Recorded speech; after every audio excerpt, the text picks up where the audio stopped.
नमस्कार मित्रों, जैसा कि आपने पिछले 2 वीडियो में देखा था, जो हमने एशिया महाद्वीप पर आने वाले सभी देशों के नाम पढ़ा और अफ्रीका महाद्वीप पर आने वाले सभी देशों के नाम को ग्लोब पर देखा। यह है हमारा ग्लोब जिससे आप पहले से ही रूबरू हैं। तो चलिए आज हम यूरोप कॉन्टिनेंट पर आने वाले देशों के नाम को पढ़ेंगे और ग्लोब पर समझेंगे। उससे पहले मैं आपको बता दूं, ये मेरा 2 यूट्यूब चैनल है, ideal Adarsh solution and ideal Adarsh sir. इसको लाइक, शेयर एंड सब्सक्राइब करें और बेल आइकन को दबा दें तथा एक प्यारा सा कमेंट भी करें, जिससे मैं मोटिवेट हो सकूं और आगे आने वाले वीडियो को बना सकूं। तो चलिए शुरू करते हैं। एक एक लाइन हम पढ़ेंगे और फिर इसको ग्लोब पर देखेंगे। तो कहाँ से शुरू करते हैं? नॉर्वे से। Norway, Sweden, Denmark, Finland, Estonia, Latvia, Lithuania, Poland, Germany, Belgium, Netherland, Luxembourg, Iceland. तो चलिए इन देशों को अब इस ग्लोब पर देखते हैं। तो देखिए दोस्त, ये है नॉर्वे। नॉर्वे के बाद स्वीडन, स्वीडन के बाद ये रहा डेनमार्क, डेनमार्क के बाद यहाँ पर है फिनलैंड। ये 3 देश जो लाइन से दिया गया है, ग्रीन और पिंक और येलो, ये हो गया एस्टोनिया, उसका लिथुआनिया और लिथुआनिया। ये है पोलैंड, इधर हो गया जर्मनी, और ये 1 2 3 करके जो लिखा हुआ है बेल्जियम, नीदरलैंड एंड लग्जमबर्ग हो गया। उसके बाद फ्रांस है और एक देश यहाँ पर है छोटा सा आइसलैंड। तो इस तरह हमने लगभग 13 देशों को ग्लोब पर देख लिया और आगे चलिए पढ़ते हैं। इसमें लिखा है इंग्लैंड, वेल्स, स्कॉटलैंड, आयरलैंड, उत्तरी Ireland, France, Spain, Portugal, Italy, Vatican city, Malta, Switzerland and Austria. अब इस 13-14 देश जो हैं इसको हम अब ग्लोब पर देखेंगे।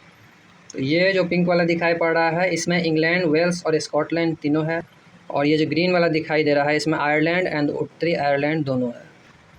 देखिए इसी बीच में एक छोटा सा देश है, सबसे छोटा देश, जिसको वेटिकन सिटी कहते हैं, और माल्टा और स्विट्ज़रलैंड।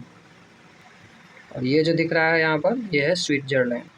तो मित्रों ये देखिए, ये जो पिंक वाला लाइन ऐसे दिख रहा है ये इटली है, और ये देखिए ये रोमानिया है ग्रीन वाला, ये यूक्रेन है जो रूस से सटा हुआ है, और ये रहा बेलारूस, ये हमारा पोलैंड जिसकी राजधानी वार्सा है, और ये रोमानिया के नीचे बुल्गारिया देश लिखा हुआ है, और ये येलो वाला जैसे करके दिख रहा है ये ग्रीस जिसकी राजधानी एथेंस है, और यहाँ पर ये हो गया स्पेन, स्पेन की राजधानी जहाँ है मैड्रिड, ये येलो वाला पार्ट जो है, और ये रहा पुर्तगाल, पुर्तगाल की राजधानी लिस्बन।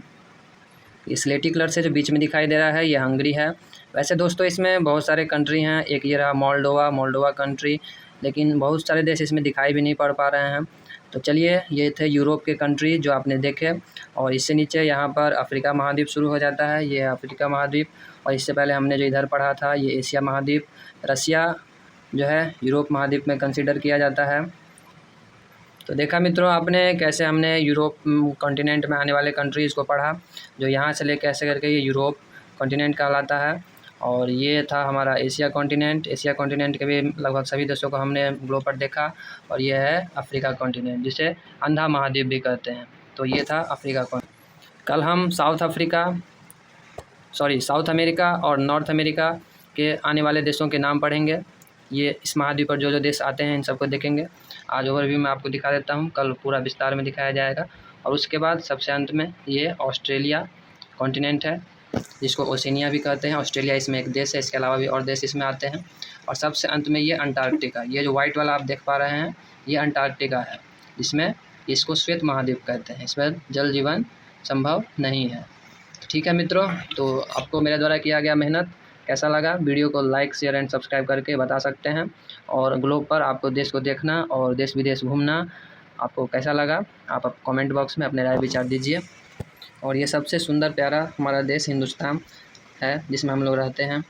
और इसके नीचे जो ये नीला वाला भाग दिखाई पड़ रहा है इसे हिंद महासागर कहते हैं। ये हिंदुस्तान है और हिंदुस्तान से सटा हुआ जो महासागर है हिंद महासागर है। और भी महासागर हैं, ये जो सबसे बड़ा महासागर ऐसे करके है नॉर्थ अमेरिका और साउथ अमेरिका तथा एशिया से सटा हुआ ये जो भाग है ये सबसे बड़ा महासागर, इसे पैसिफिक ओशियन कहते हैं, यानी प्रशांत महासागर। यह है प्रशांत महासागर। और ये बीच में अफ्रीका और अमेरिका कॉन्टिनेंट के बीच में जो ये है इसको अटलांटिक महासागर कहते हैं। अटलांटिक महासागर को 2 भाग में बांटा गया है। देखिए यहाँ पर लिखा हुआ है north Atlantic ocean and south Atlantic ocean. जो नॉर्थ भाग में है इसको नॉर्थ अटलांटिक ओशियन कहेंगे, उत्तरी अटलांटिक महासागर, और जो साउथ में है इसको साउथ अटलांटिक ओशियन कहेंगे, यानी दक्षिण अटलांटिक महासागर। देखिए ये हमारा ग्लोब है, ये ग्लोब का जो ऊपरी भाग है इसको नॉर्थ पोल कहते हैं, और जो ग्लोब का ये निचला भाग है इसको साउथ पोल कहते हैं। और आप ये ग्लोब को ठीक से देखिए, ये अपने अक्ष पर इसी तरह 23.5 डिग्री झुकी हुई है, जो आपको ऐसे टेढ़ा प्रतीत होता है। ठीक है मित्रों, तो फिर मिलते हैं नए वीडियो में नए टॉपिक के साथ। तब तक के लिए बहुत बहुत धन्यवाद। आपने यहाँ तक वीडियो को देखा उसके लिए बहुत बहुत धन्यवाद। ठीक है, नमस्कार।